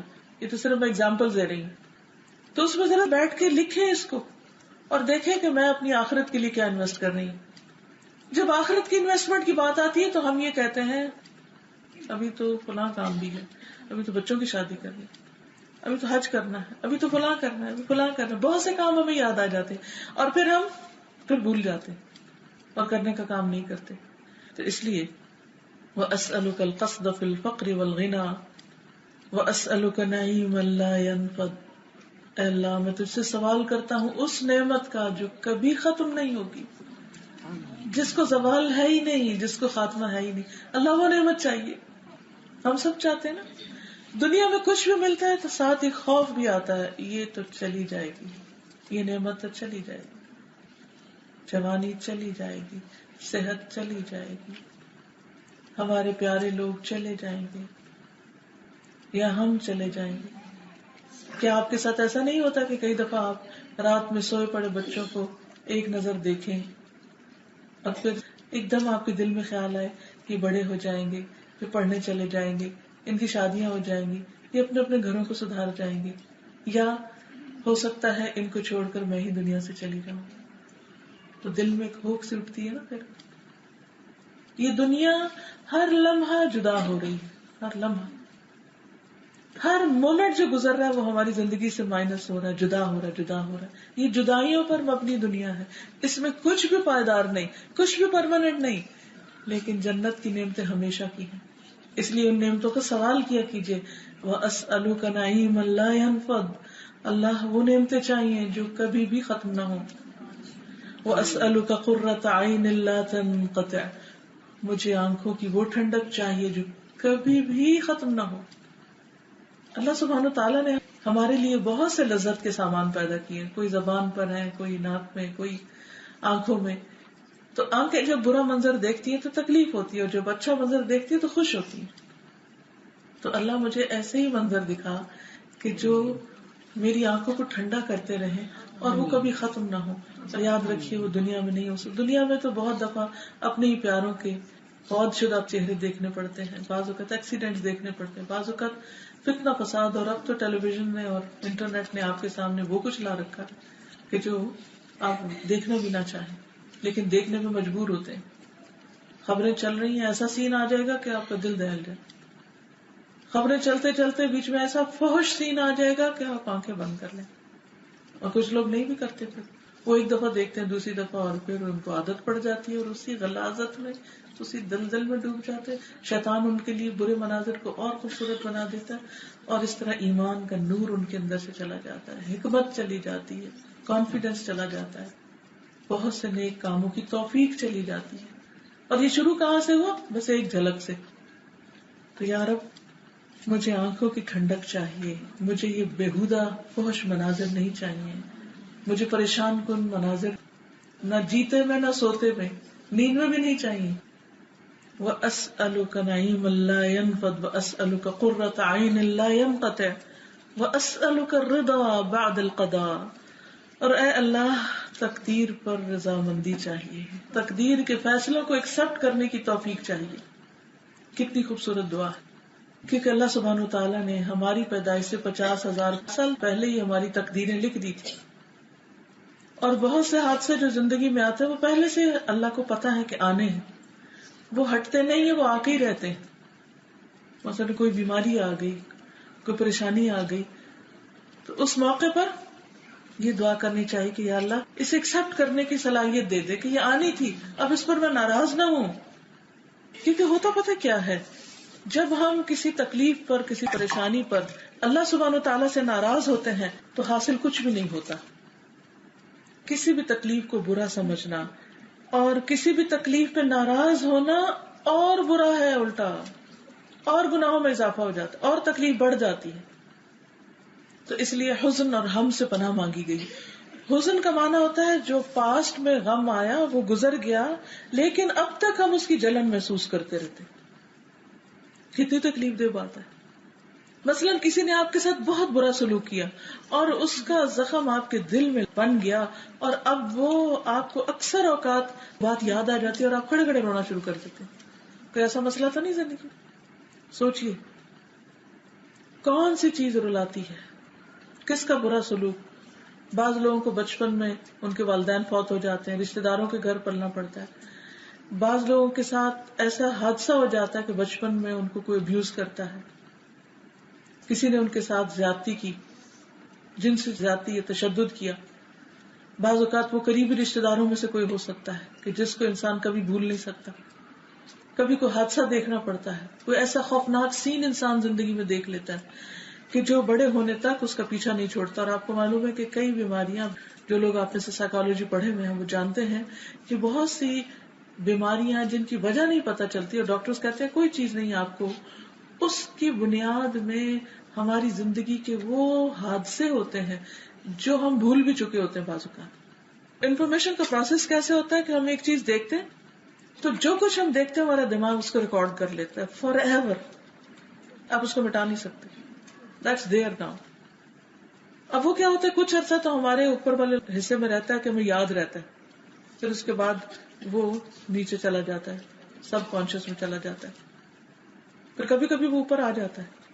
لیکن ایک تیسرا خانہ بھی ہے کہ جس میں وہ ایسے کنویں میں جا پڑتا ہے کہ اب وہ اوپر کبھی نہیں آتا، لیکن اس کے اثرات اوپر آتے رہتے ہیں۔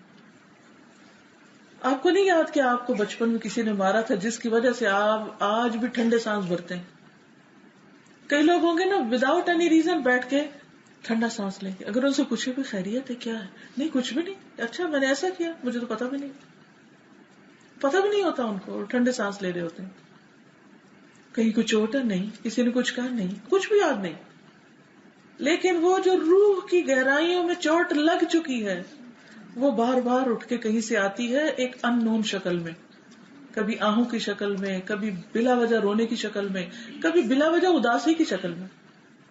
کبھی کبھی ایسے بھی ہوتا ہے نا کہ آپ کہتے ہیں کوئی ریزن نہیں، میں اداس ہوں، میرا دل نہیں لگ رہا، میں ڈسٹرب ہوں، ریسٹلیس ہوں، کیا مسئلہ ہے؟ پھر آپ چائے بنا کے پینے لگتے ہیں، پھر آپ پیسٹری کھانے لگتے ہیں، پھر آپ کسی کو فون کر کے باتیں کرنے لگتے ہیں، بے وجہ اپنے آپ کو ضائع کرتے ہیں، کبھی اپنے ہیلتھ کو نقصان دیتے ہیں، کبھی وقت کو دیتے ہیں، کبھی مال کو دیتے ہیں۔ لیکن تھا کیا، وہ کوئی چوٹ تھی جو آپ کو بھول چکی ہے۔ ایسی صورت میں اب کیا کریں، کون اس کا علاج کرے؟ ڈاکٹرز کو تو پتہ ہی نہیں، خود مجھے نہیں یاد تو ڈاکٹرز کو کیا پتا ہوگا، کون بتائے ان کو کہ میرے ساتھ کیا حادثہ گزرا۔ کچھ ایسے ہوتے ہیں کہ جو پھر یاد آ جاتے ہیں۔ تو ایسی صورت میں کیا ہے، اللہ کی پناہ لینے کے، یا اللہ ایسے جتنے حزن ہیں جو پاسٹ میں ہوئے، جن پہ میں بہت تکلیف محسوس کرتی رہی، اللہ ان کے اثرات بھی نکال دے، کیونکہ تو ہر چیز پہ قادر ہے، پوری مخلوق پہ قدرت رکھتا ہے، تو میرے دل پہ، میرے حافظے پہ، میری روح پہ، ہر چیز پہ تیرا اختیار ہے۔ وہ روح جو کسی کے قابو میں نہیں ہے، خود اپنے قابو میں نہیں، ورنہ مرنے کیوں دیتے خود کو؟ تو وہ جو میرے اختیار میں نہیں ہے نا، تیرے اختیار میں، جو میرے علم میں نہیں، یا رب تیرے علم میں ہے، بِعِلْمِكَ الْغَيْبُ وَقُدْرَتِكَ عَلَى الْخَلْقِ، یا اللہ تو اس کو میرے اندر سے نکال دے اور مجھے راحت عطا کر۔ پھر آپ دیکھیں ایک اور چیزیں ہوتی ہیں کہ انسان کو کوئی ریسنٹلی کوئی حادثہ پیش آیا ہوتا ہے، کوئی چیز اس کو ڈسٹرب کر رہی ہوتی ہے، مثلا بچوں کی شادی نہیں ہو رہی تو وہ روز دیکھتے ہیں ان کو، روز دکھی روز دکھی روز دکھی، اور پھر اس کے اوپر کیا ہوتا ہے کہ انسان اس پہ دل تنگ ہوتا ہے، بے صبرا ہوتا ہے اور اللہ سے راضی نہیں رہتا، نماز میں دل نہیں لگتا، نیکی کے کام کرنے کو دل نہیں چاہتا۔ انسان کیا کہتا ہے، میرے ساتھ کیوں کیا اللہ نے ایسا، میں نہیں اب نماز پڑھ رہا، میں اب یہ نہیں کر رہا، میں نہیں کر رہا۔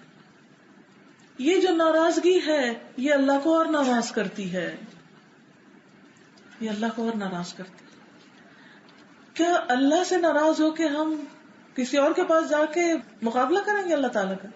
نعوذ باللہ، کبھی بھی نہیں، ہو ہی نہیں سکتا۔ تو حدیث میں آتا ہے کہ جو اللہ سے ناراض ہوتا ہے اللہ اس سے ناراض ہوتا ہے، اللہ سے ناراض نہیں ہونا۔ تو اس لیے جب انسان اللہ کے فیصلوں کو قبول نہیں کرتا، یہ جو بات ہو رہی تھی نا کہ اللہ میں تجھ سے تقدیر پر راضی ہونے کا سوال کرتا ہوں کہ اللہ مجھے تسلی دے دے کہ ایک چیز میں اگر ڈیلے ہے تو میں ایکسپٹ کر لوں، راضی ہو جاؤں کہ اسی میں بھلائی ہے، اسی میں بہتری۔ اگر ہم راضی نہیں ہوتے، ناراض ہوتے ہیں، تو پھر مزید فکر، غم، حزن اور دل کا منتشر ہونا بڑھ جاتا ہے، خیالات بکھر جاتے ہیں اور انسان بدحال ہو جاتا ہے۔ انسان کی صحت بگڑ جاتی ہے غم کر کے انسان خود کو کھاتا ہے. اور پھر اللہ سبحانہ وتعالیٰ کے بارے میں شک و شبہ کا دروازہ کھل جاتا ہے. کچھ لوگ تو یہ کہنے لگتے ہیں کہ اچھا دنیا میں اگر قحط فقر و فاقہ ہے تو میرا نہیں خیال پھر کوئی خدا بھی ہے اس کا. کبھی آپ نے پڑھا سنا ہوگا لوگ کہتے ہیں کہ اچھا، اور وہ یقین کر لیتے ہیں کہ کوئی خدا نہیں، اگر ہوتا تو دنیا میں ظلم و ستم نہ ہوتا. وہ اپنے خود ساختہ ایک منطق بنا لیتے ہیں.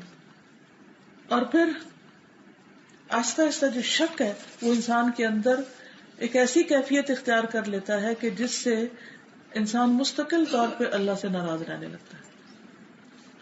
کبھی وہ اللہ کے وجود میں شک کرتا ہے، کبھی اللہ کے قدرت میں شک کرتا ہے، کبھی اللہ کے علم میں شک کرتا ہے، کبھی اللہ کے فیصلوں میں شک کر کے ناراض ہوتا ہے کہ میری تقدیر میں یہ کیوں لکھا تھا. نعوذ باللہ. تو یاد رکھیے اس ناراضگی سے کوئی مسئلہ حل نہیں ہو سکتا، بلکہ اس کے برعکس کیا کہی کہ اللہ میں تجھ سے راضی، جو بھی تیرا فیصلہ ہے میرے حق میں اس سے راضی ہوں، کیونکہ وہ میرے حق میں خیر و بھلائی کا فیصلہ ہے. کیونکہ ایک طرف شک اور ناراضگی ہے، یہ دو بھائی ہیں، اور دوسری طرف اللہ کی رضامندی اور یقین، اللہ پر اعتماد، یہ دو بھائی ہیں. تو اگر آپ نے اس میں سے ایک کو لیا تو دوسرا خود ہی آ جائے گا. اگر آپ اللہ کے بارے میں شک کا شکار ہوئے تو اللہ پہ ناراضگی بھی آ جائے گی، تو پھر سخت پکڑ ہے.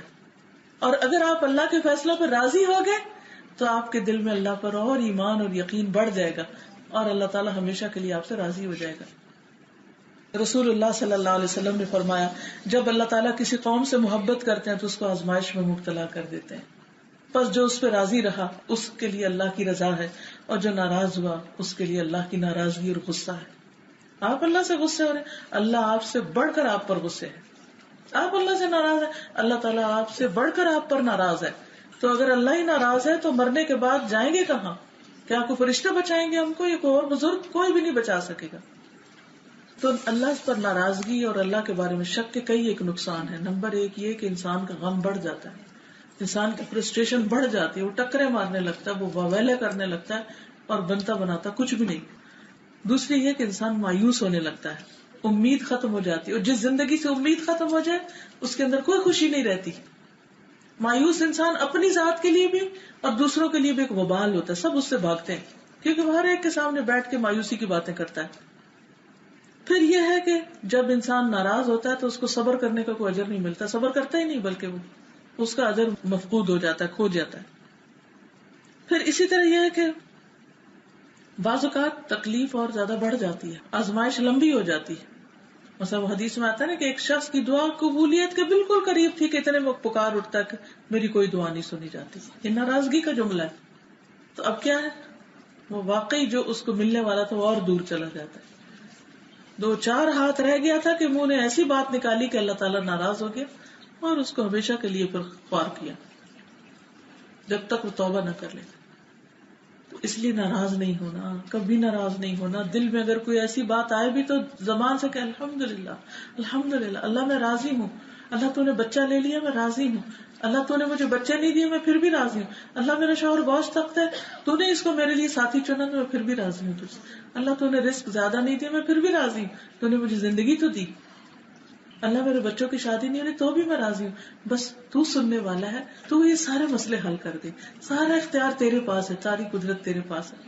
اور آپ دیکھیں دل کو ٹھنڈک ہو جائے گی جب آپ اللہ سے راضی ہوں کہ اللہ آپ سے راضی ہوگا. جب اللہ آپ سے راضی ہوگا تو آپ کے مسئلے حل ہوں گے. تو آپ ریورس گیئر نہ لیجیے بلکہ اللہ کی رضامندی کی طرف بڑھیے اور پھر اچھے انجام کی امید رکھیے. اور پھر آپ دیکھیے کہ جب ایک تکلیف ختم ہوتی ہے تو اس کے بعد ایک اور تکلیف انسان کو آسان ہو جاتی ہے برداشت کرنے. نہیں ایک برداشت کر لی تو اگلی بھی برداشت کرنی آسان ہوتی، اور جو ایک چیز برداشت نہیں کرتا وہ دوسری بھی نہیں کر سکتا اور تیسری بھی نہیں، حتیٰ تک وہ اپنے آپ کو ختم کر دیتا ہے. تو یہ بہت بڑی ہلاکت کی بات ہے کہ کوئی انسان اپنے آپ کو ختم کرے. قرآن مجید میں اللہ تعالیٰ فرماتے ہیں ما اصاب من مصیبت الا باذن اللہ ومن یؤمن باللہ یہد قلبہ. کوئی مصیبت نہیں پہنچتی مگر اللہ کے اذن سے، اور جو اللہ پر ایمان لے آئے وہ اس کے دل کو ہدایت دے دیتا ہے. یعنی جب بندے کو کوئی مصیبت آتی تو وہ اللہ سے راضی ہو جاتا ہے، اللہ پر اعتماد کرتا ہے کہ اللہ مجھے کوئی ناراضگی نہیں، کسی وجہ سے ہی آئی ہے. یا مجھے ثواب زیادہ دینے کے لیے، یا میری اصلاح کرنے کے لیے، یا میرے گناہ دھونے کے لیے. اور یہ ہم اچھی طرح جانتے ہیں کہ اللہ تعالیٰ جب کسی قوم سے محبت کرتا ہے اس کو آزماتا ضرور ہے. وہ چیز سامنے پڑی ہوتی ہے لیکن اللہ تعالیٰ اس کو دکھاتا نہیں ہے تاکہ دیکھے کہ یہ کرتا کیا ہے، یہاں سے وہاں تک پہنچنے کا فاصلہ کیسے طے کرتا ہے. ہر دم امتحان. تو اس لیے نبی صلی اللہ علیہ وسلم یہ دعا مانگا کرتے تھے، وَأَسْأَلُكَ الرِّضَا بَعْدَ الْقَضَاءِ، اور میں تجھ سے تیرے فیصلے کے بعد اس پہ راضی ہونے کا سوال کرتا ہوں. کہ جب کوئی بندہ اللہ کے فیصلے پہ راضی ہو جاتا ہے تو اللہ تعالیٰ اس پر راضی ہو جاتا ہے، کیونکہ انسان یہ یقین رکھتا ہے کہ اللہ کا کوئی فیصلہ بھی ظلم کا فیصلہ نہیں، اور اللہ سبحانہ وتعالیٰ مجھے اچھے کام کا بدلہ ضرور دے گا، خواہ تھوڑی دیر کے بعد ہی، لیکن تنگی کے بعد آسانی ضرور ہے، اور آسانی ہو جائے گی، بس صبر کی ضرورت ہے. مجھے کوئی منفی بات منہ سے نہیں نکالنی اور کوئی منفی کام نہیں کرنا. قرآن مجید میں اللہ تعالیٰ کا وعدہ ہے، من عمل صالحا من ذکر او انثى وهو مؤمن فلنحيينه حیاتا طیبہ، جو بھی نیک عمل کرے گا، مرد ہو یا عورت، اور وہ مومن ہو، تو یقیناً ہم اسے ضرور پاکیزہ زندگی بخشیں گے، اچھی زندگی دیں گے اس کو. تو یہ تو اللہ کا وعدہ ہے. تو میری ساری توجہ کس پہ ہونی چاہیے؟ تکلیف کی حالت میں بھی اچھے اچھے کام کرنے پر، اللہ کا ذکر، اللہ کی یاد پر. تو یہ زندگی کون سی ہوتی ہے؟ اللہ کی رضا پہ راضی ہونے کی، قناعت کی، کیونکہ دل میں بہت بہترین اطمینان آ جاتا ہے. ورنہ تو انسان اتنا لالچی ہے کہ اس کو ایک سونے کی وادی مل جائے تو کہے گا ایک اور کیوں نہیں ابھی تک ملی، وہ اس کا غم کرنے لگ جائے. وہ جو وادی ملی ہے اس کو نہیں استعمال کرے گا، کہے گا وہ دوسری اس کے پاس کیوں، وہ مجھے مل جائے، اور وہ ہر وقت جلن کڑن کا شکار رہے گا. تو پیاری بہنوں، آپ جو کچھ ملا ہے اس کو گنے، اس کو شمار کریں، اس کو سوچیں اور اللہ کی رضا پہ راضی ہو جائیں. جب دل کڑنے لگے نا فوراً سوچے اچھا مجھے ملا کیا کچھ ہے، ایک دم آپ کی کڑن ٹھنڈک میں تبدیل ہو جائے گی، اور یہی حیات طیبہ ہے. ورنہ دنیا میں تو ہر وقت مسئلے مسائل چلتے ہی رہتے ہیں. اور ویسے بھی یاد رکھنا چاہیے کہ ہم اللہ کے بندے ہیں، ہم تھوڑی رب ہیں کہ فیصلے ہماری مرضی کے ہوں. وہ مالک ہے، ہم مملوک ہیں، وہ جیسا چاہے ہمارے بارے میں فیصلہ کرے. اب جو آپ کی ملکیت میں چیز ہوتی ہے، مثلا یہ ٹیشو پیپر، آپ اس کے مالک، یہ چلو اس وقت یہ میرے ہاتھ میں، میں اس کی مالک. اب اگر میں اس کو ایسے کر رہی ہوں تو آپ کو کوئی اعتراض ہے؟ کوئی اعتراض ہے تو میں نے اس کو بچوڑ دیا، کیوں؟ آپ کیا کہیں گے؟ آپ کا ٹیشو ہے، جو چیز چاہے کرے. آپ نے کئی دفعہ دیکھا ہوگا کہ لوگ ٹیشو پیپر لے کر اور اس کو مچوڑتے اور اس کے ساتھ گندگی صاف کرتے، تو کوئی انہیں کچھ کہتا ہے ہائے تم ٹیشو سے گندگی صاف کرے؟ کیوں نہیں کہتے؟ کیا وجہ؟ آپ خرید کر لائیں، جو چاہے کرے، چاہے تو کچن صاف کرے، چاہے تو ٹوائلٹ صاف کرے، چاہے تو اپنا ناک صاف کرے، تو چاہے ہاتھ صاف کرے، چاہے تو جیب میں رکھے، اور چاہے تو ڈیکوریشن میں لگا دے. کئی لوگ اس کے پھول بھی بناتے ہیں، دیکھے ہوں گے آپ نے، خوبصورت پھول بنتے ہیں. اور کئی لوگ بیٹھ کے بس شغل کرتے رہتے، پھاڑتے رہتے ہیں، پریکٹس کرتے رہتے ہیں. اچھا ہاں اتنا ہو گیا، میں یوں پھاڑ سکتی ہوں. اچھا، اور یہ پھر اس کا پنکھا بنا لیتے ہیں. کوئی کچھ کہتا ہے ان کو جب وہ یہ کر رہے ہوتے ہیں؟ کوئی نہیں کہتا بھائی تو کیا کر رہی ہے تم، کیوں پاڑا؟ بھائی بیچارے ٹیشو کو درد ہوگی، کیوں پاڑا تم؟ نہیں، آپ کہتے اس کا اپنا ہے، جو مرضی کرے. ہم کس کے ہیں؟ اللہ. ہمارا خالق کون ہے؟ اللہ. ہمارا مالک کون ہے؟ اللہ. پھر اس کا اختیار نہیں جو چاہے کرے، چاہے 100 سال زندگی دے، چاہے 50 سال دے. ہم کون ہیں اعتراض کرنے والے؟ چاہے تو لاکھوں دے، چاہے کچھ بھی نہ دے. ہم اس کے بندے ہیں، اس کی ملکیت ہے، اس کی مخلوق، اس کے مملوک ہیں. وہ جو جی چاہے کرے، تو ہم اس کے فیصلوں پر راضی. جب راضی ہوں گے تو دل ٹھنڈا ہو جائے، کوئی ناراضگی نہیں. کیونکہ راضی اور ناراضگی میں بڑا فرق ہے. ایک ہے اللہ سے راضی ہونا، ایک اللہ سے ناراض ہونا. ناراضی ہونا یعنی تو راضی ہو جائے، اللہ آپ کو راضی کر دے گا. اور کبھی یہ نہ سوچیں کہ اللہ تعالیٰ مجھ سے چونکہ ناراض ہے اس لیے وہ مجھے تکلیفوں میں ڈال رہا ہے. ایسا بھی نہیں سوچیں.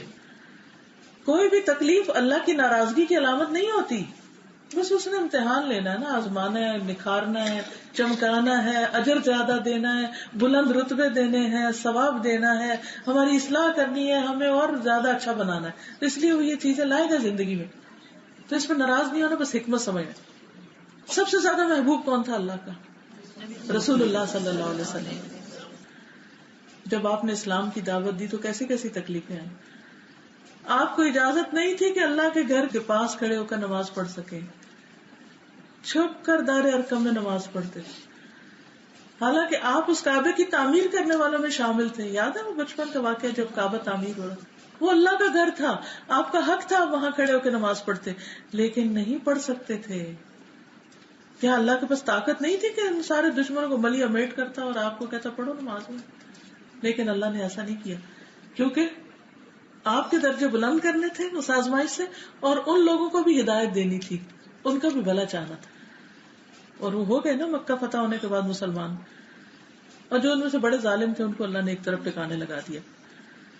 تو آپ دار ارقم میں چھپ کے نماز پڑھتے تھے، وہاں چھپ کے اپنے ساتھیوں سے ملاقات کرتے، وہاں چھپ کے تعلیم دیتے تھے. پھر آپ دیکھیں کہ لوگ آپ کو اتنا مارتے.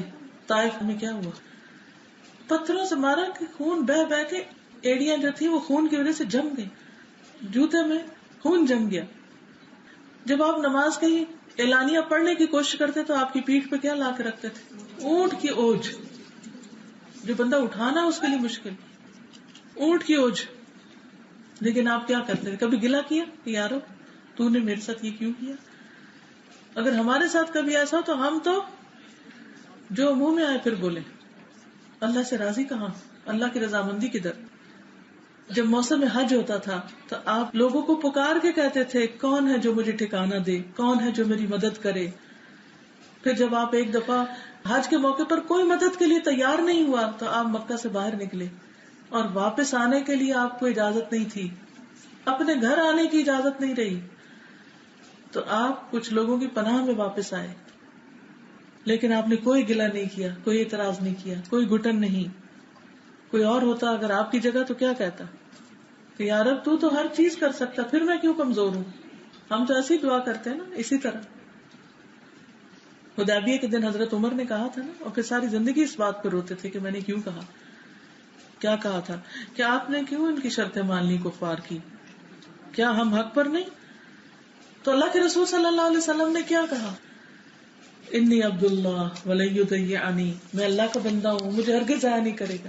میں اللہ کا بندہ ہوں، میں اعتراض نہیں کر سکتا، میں شکایت نہیں کر سکتا، مجھے کوئی آبجیکشن نہیں، مجھے کوئی گلہ نہیں، کوئی شکوہ نہیں. یہ ہوتی ہے بندگی. ہم دن رات اللہ سے شکوے کرتے ہیں اور پھر کہتے ہیں ہم اللہ کے بندے. How come? انی عبداللہ، میں اللہ کا بندہ ہوں، اللہ کا غلام ہوں، وہ مجھے کبھی ضائع نہیں کرے. کتنی امید، کتنی ہوپ، کتنی پازیٹیو تھنکنگ کہ لوگ پتھر مار رہے ہیں، لوگ خون بہا رہے ہیں، لوگ زندگی تنگ کیے ہوئے ہیں، اور آپ کوئی شکوہ نہیں کرتے. آپ کو بھوک کی آزمائش میں مبتلا کیا جاتا ہے، 2 مہینے کوئی پکی ہوئی چیز کھانے کو نہیں ملتی تھی. جنگ خندق میں آپ صلی اللہ علیہ وسلم نے پیٹ پہ 2 پتھر باندھ کر خندق کھودی اور کوئی شکوہ نہیں، کوئی گلہ نہیں.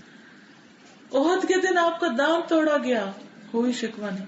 آپ گڑھے میں گر گئے، کوئی شکوہ نہیں. آپ کے چچا حضرت حمزہ کا حلیہ بگاڑ دیا گیا، ان کو مسئلہ کر دیا گیا تھا نا، ناک کان کاٹے گئے تھے، لیکن کوئی شکوہ نہیں، کوئی بے صبری نہیں، کوئی جلد بازی نہیں. حسن اور حسین رضی اللہ عنہما کتنے پیارے تھے آپ کو. آپ کو دنیا میں خبر دے دی گئی کہ ان پہ بڑی آزمائشیں آئیں گی، ان کو شہید کر دیا جائے گا. سوچئے آپ کو بھی اپنے بچے اور بچوں کے بھی بچے، گرینڈ چلڈرن کتنے پیارے ہوں گے، اور اگر آپ کو بتایا جائے کہ آپ کے گرینڈ چلڈرن کو مار دیا جائے گا تو کیا حال ہو، کیا کیفیت ہو. لیکن اللہ کے رسول صلی اللہ علیہ وسلم نے صبر کا مظاہرہ کیا، کوئی شکوہ نہیں کیا. حضرت عائشہ جن کی صحبت میں آپ کو سکون میسر آتا تھا، جو آپ کی پیاری بیوی تھی، ان پر اتنا بڑا الزام لگا کہ آپ کو سخت اذیت دی گئی، لیکن آپ نے کوئی شکوہ نہیں کیا. پھر آپ نے اپنی نبوت اور رسالت کے لیے کتنے معجزات پیش کیے، لیکن اس کے باوجود لوگوں نے جھوٹی نبوت کا دعویٰ کیا. مسلمہ کذاب اور اسود انسی وغیرہ نے. آپ صلی اللہ علیہ وسلم کی امانت اور صداقت کو سب مانتے تھے، اس کے باوجود آپ کو جھوٹا اور جادوگر بھی کہا گیا. جانتے تھے آپ امین ہیں، آپ صادق ہیں، پھر بھی جھوٹا کہا، کذاب. پھر آپ بیمار ہوتے ہیں تو 2 لوگوں کے برابر بخار ہوتا ہے آپ کو، لیکن آپ خاموش ہیں، مطمئن ہیں. آپ پر موت کی سختی شروع ہوتی ہے دنیا سے جاتے ہوئے، اور آپ کھردری چادر اور موٹے تہمن کو باندھے ہوئے ہوتے ہیں. اس رات آپ کے گھر میں جلانے کے لیے تیل بھی نہیں ہوتا جس رات آپ دنیا سے رخصت ہوتے ہیں، اور کوئی گلہ نہیں، کوئی شکوہ نہیں. عبدن شکورا ہے، اللہ کے بندے ہیں. بہنوں، ہم آپ کی امت ہیں. ہمیں اللہ کی محبت اس وقت نصیب ہوگی جب ہم آپ صلی اللہ علیہ وسلم کا اتباع کریں گے ہر چیز میں. اس لیے کبھی بھی اللہ سے ناراض نہیں ہونا. کوئی بھی غم ہو، کوئی بھی دکھ ہو، کوئی بھی پریشانی ہو، اللہ میں تجھ سے راضی. رضیت باللہ ربا وبالاسلام دینا وبمحمد صلی اللہ علیہ وسلم رسولا و نبیا. ہر حال میں اللہ سے راضی. اور اگر آپ راضی ہو، بلیو می، اللہ ساری مشکلات کے باوجود آپ کے دل کو اطمینان سے بھر دے گا، خوشی سے بھر دے گا. مشکلیں اپنی جگہ رہیں گی لیکن آپ چین میں آ جائیں گے. تو اصل چیز تو یہ ہے نا کہ ہمیں اچھی زندگی نصیب ہو، کیونکہ ہم ساری دنیا کو نہیں بدل سکتے، ہم لوگوں کے منہ نہیں بند کر سکتے، ہم کسی کا قلم نہیں پکڑ سکتے، ہم کسی کو کچھ روک نہیں سکتے، لیکن ہم اپنے دل کی حالت تو بدل سکتے ہیں. اور وہ کب ہوگی؟ جب ہم اللہ سے راضی ہوں گے، جب کسی بھی تکلیف پر اللہ سے شکوہ نہیں، ناراضگی نہیں، اور کثرت سے دعائیں کریں گے. اس کے نتیجے میں اللہ تعالیٰ دنیا میں اور آخرت دونوں میں راضی کر دے گا. اور دعا کا آخری حصے میں آتا ہے وَأَسْأَلُكَ بَرْدَ الْعَيْشِ بَعْدَ الْمَوْتِ، اور زندگی کی ٹھنڈک مجھے موت کے بعد دے دے. قبر میں آگ نہ ہو، قبر کا عذاب نہ ہو، موت کے بعد کی راحتیں عطا کر. ہمیں ہر وقت دنیا چاہیے ہوتی ہے، موت کے بعد تو بھولے ہوئے ہیں. وَأَسْأَلُكَ لَذَّةَ النَّظَرِ إِلَىٰ وَجْهِكَ، اور میں تیرے چہرے کی دیدار کی لذت مانگتا ہوں کہ اللہ اپنا دیدار نصیب کرنا. وَالشَّوْقَ إِلَىٰ لِقَائِكَ، اور مجھے شوق عطا کر اپنی ملاقات کا. ہمیں لوگوں سے ملاقات کا کتنا شوق ہوتا ہے، اللہ مجھے اپنی ملاقات کا شوق دے دے. یہ ہے اللہ سے محبت. فی غیر ضراء مضرة ولا فتنة مضلة، کسی نقصان پہنچانے والی تکلیف کے بغیر اور گمراہ کرنے والے فتنے کے بغیر اللہ میں تجھ سے جا ملوں. راستے میں کوئی ایسی رکاوٹ نہ آئے کہ میں تجھ سے بدگمان ہوں یا تجھ سے ناراض ہوں یا کہیں بے صبری کا مظاہرہ کروں. اللہم زیننا بزینت الایمان، اللہ ہمیں ایمان کی زینت سے خوبصورت بنا دے. بہنوں، ایک خوبصورتی ہوتی ہے اچھے لباس پہن کے اور میک اپ کر کے اور فٹنس کے بہت سے کام کر کے، اور ایک ہوتی ہے ایمان کی خوبصورتی، ایمان کی حلاوت اور ایمان کی لذت اور ایمان کی رونق. ہمیں اپنے لیے سب سے زیادہ جس چیز کی فکر کرنی چاہیے وہ ایمان کی رونق ہے، ایمان کی خوبصورتی ہے. وَجْعَلْنَا هُدَاةً مُهْتَدِينَ، اور اے اللہ تو ہمیں ہدایت یافتہ لوگوں کا رہنما بنا دے. یعنی ہمارے جو ساتھی ہوں، دوست ہوں، اور جن کو ہم لیڈ کر رہے ہیں وہ خود بھی ہدایت یافتہ ہوں، کیونکہ جن لوگوں کے بیچ میں انسان ہوتا ہے ان جیسا ہی ہونے لگتا ہے. اگر وہ گمراہ ہے، بھٹکے ہوئے ہیں، تو وہ بھی بھٹک جاتا ہے، کیونکہ لیڈر عموماً اپنے مشیروں کے کہنے پہ چلتے ہیں. تو اگر آپ کے آس پاس آپ کے ساتھی نیک ہیں، خدا کا خوف رکھنے والے، ہدایت کی راہ پر ہیں، اور آپ ان کو آگے لے کے چل رہے ہیں، تو انشاءاللہ اللہ سے ملاقات آسان ہو جائے گی. اللہ تعالی ہمیں عمل کی توفیق عطا فرمائے. وآخر دعوانا ان الحمد للہ رب العالمین. یہ جو کتاب سے میں نے 2-4 حدیثیں وغیرہ پڑھی ہیں، یہ اس میں مشکلات کا مقابلہ جو ہے اسٹال پر اویلیبل ہے. جب دل پریشان ہونے لگے تو اس کا کچھ حصہ پڑھ لیں، کہیں سے بھی کھول کے پڑھ لیں، تاکہ آپ کو اپنی مشکل کا حل مل جائے اور آپ بے چین اور پریشان ہونا چھوڑ دیں. دوسرا یہ کہ یہ جو دعا میں نے پڑھی ہے یہ قرآنی اور مسنون دعاؤں کی دعا نمبر 50 تھی، 50، کیونکہ آج آپ نے یہ دعا سیکھ لی ہے اور انشاءاللہ جب آپ مانگیں گے تو ایک شعور کے ساتھ مانگیں گے. تو کوشش کریں کہ آپ اس کو مانگیں. اور آپ یہ بھی کر سکتے ہیں جیسے میں نے کیا کہ اس کو بڑا سا فوٹو کاپی نکال کے سامنے لگا لیں تاکہ روز ایک دفعہ مانگے، حتیٰ کہ یہ زبانی یاد بھی ہو جائے. ٹھیک ہے، اب کچھ سوالوں کے جواب ہو جائیں. کسی لکھا ہے کہ موسیٰ علیہ السلام کی قوم میں سے ایک آدمی نے 99 قتل کیے تھے. وہ ایک عالم کے پاس گیا اور پوچھا معافی مل سکتی ہے؟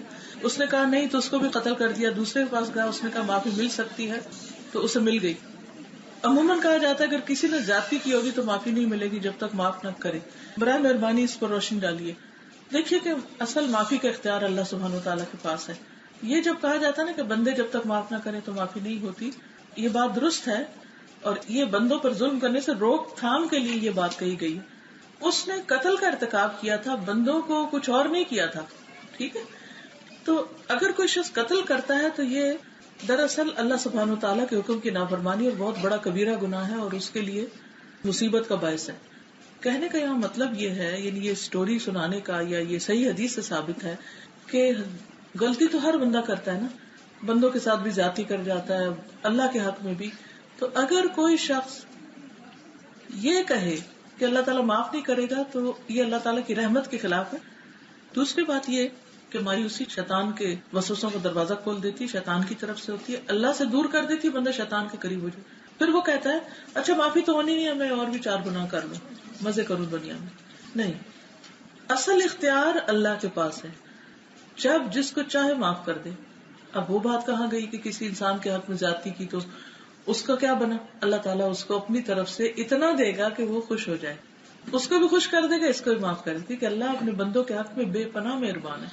اللہ تعالیٰ کی جو رحمت ہر چیز پہ چھائی ہوئی ہے، اس کے غضب پہ بھی چھائی ہوئی، اور قیامت کے دن 99% اس کی رحمت عام ہوگی، 1% دنیا کے لیے ہے. اور دنیا میں بھی آپ دیکھیں کہ اس 1% کی وجہ سے بھی کتنی رحمت ہے. گناہوں کے باوجود ہمیں کھلاتا ہے، پلاتا ہے، ہمارے لیے رحمت کے دروازے کھولتا ہے. میری ایک بہن کے 2 ڈسیبل بچے ہیں جو جوان ہیں، خود سے اپنی طہارت نہیں کر سکتے، وہ حج پہ جانا چاہتی ہیں. ان کے پاس کسی کو چھوڑ بھی نہیں سکتی کیونکہ بیٹی 21 سال کی اور بہت بھولی معصوم ہے، اپنا خیال نہیں رکھ سکتی. کیا ان پر وسائل ہونے کے باوجود حج فرض نہیں؟ ان پر فرض نہیں، کیونکہ وہ کسی کے پاس چھوڑ، الا یہ کہ کوئی ایسا ہو انتظام کرنے والا. تو اگر وہ اس پیسے سے کسی اور سے حج کروا لیں تو ان کا فریضہ ادا ہو جائے گا، اور ان کو ثواب بھی مل جائے گا، جانے کا بھی مل جائے گا اور پیچھے رہ کے بچوں کی خدمت کرنے کا بھی. اگر فرض نماز پڑھ چکے ہیں اور بعد میں خیال آئے کہ میں نے دھیان نہیں دیا یا خشوع خضوع کی کمی تھی، تو کیا فرض دوبارہ پڑھ سکتے ہیں؟ نہیں، دوبارہ تو اب نہ پڑھیں، لیکن اگلی جو سنتیں پڑھنے لگے ان کو ذرا خشوع خضوع میں لے آئیں. ہاں یہ ہے کہ جیسے میں ایک طریقہ کرتی ہوں کہ مثلا میں نے پڑھا ہے ایاک نعبد اور میں نے دھیان نہیں دیا، تو پھر میں دوبارہ رک کے کہتی ہوں ایاک نعبد، اور اپنے آپ کو اس پہ لاتی ہوں ایاک نعبد، پھر رک جاتی ہوں دوسری دفعہ، تیسری دفعہ. ایسے کوئی آیت پڑھ رہے ہیں تو آپ دوسری دفعہ، تیسری دفعہ. جو سبحان ربی العظیم پڑھتے ہیں تو کئی بار پڑھتے ہیں. تو کیوں پڑھتے ہیں؟ اسی وجہ سے کہ شاید ایک دفعہ ہی سوچ سمجھ کے پڑھ لیں، پھر ریپیٹ کر لیں، اس وقت کر لیں، لیکن پوری نماز دہرانا یہ ٹھیک نہیں. میرے سر پر بہت بال ہلکے ہیں، کیا میں سر پہ بال لگوا سکتی ہوں؟ نہیں، بال لگوانا منع کیا گیا ہے.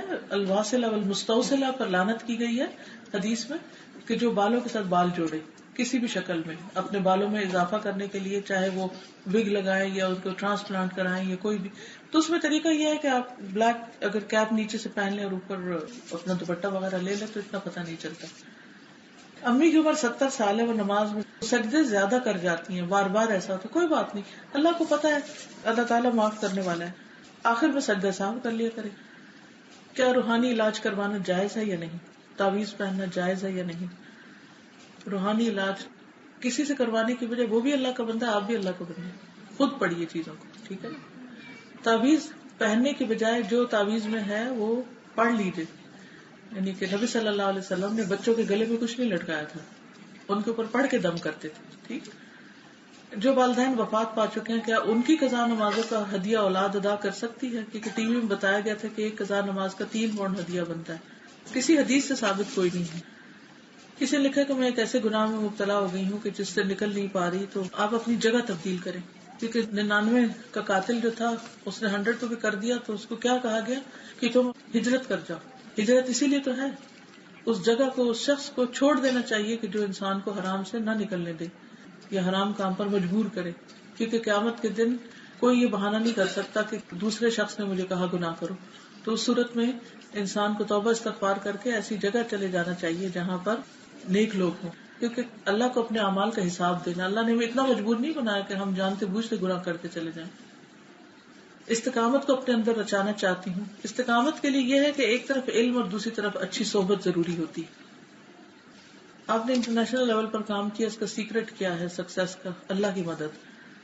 بہت سے لوگ سمجھتے کہ حضور صلی اللہ علیہ وسلم کے پاس علم غیب تھا، لوگ اس پہ جھگڑتے. بس ان کے پاس وہی علم تھا جو اللہ نے ان کو دیا، اور اللہ سبحانہ وتعالیٰ نے اپنا سارا علم کسی کو بھی نہیں دیا. بس how to be patient in difficult situation. اگر انسان اجر پر نظر رکھے اور یہ دیکھے کہ اللہ تعالیٰ دیکھتا ہے، اور یہ کتاب بار بار پڑھتا رہے جو میں نے آپ کو دی ہے، مشکلات کا مقابلہ، تو انشاءاللہ آپ دیکھیں گے کچھ عرصے کے بعد آپ کو مزاج تبدیل ہو جائے گا. یہ اصل میں ایک مزاج بن جاتا ہے. اگر کسی کا دل نہ چاہے نماز پڑھنے کو یا دعا مانگنے، تو پھر کیا کرنا چاہیے؟ اللہ کی نعمتوں کو یاد کرنا چاہیے، اللہ تعالیٰ کے احکامات کو یاد کرنا چاہیے، یتیموں غریبوں کے پاس جانا چاہیے، ان کی مدد کرنی چاہیے، یعنی ایسے کام کرنے چاہیے کہ جس سے اللہ تعالیٰ کا قرب نصیب ہو. جب قرب نصیب ہوگا تو انشاءاللہ نماز کو بھی دل جائے گا. اوکے، اللہ تعالیٰ آپ سب کو جزائے خیر عطا کرے اور ہمارے گناہوں کو معاف فرما دے. سبحانک اللہم و بحمدک، اشہد ان لا الہ الا انت، استغفرک و اتوب الیک. السلام علیکم و رحمۃ اللہ وبرکاتہ.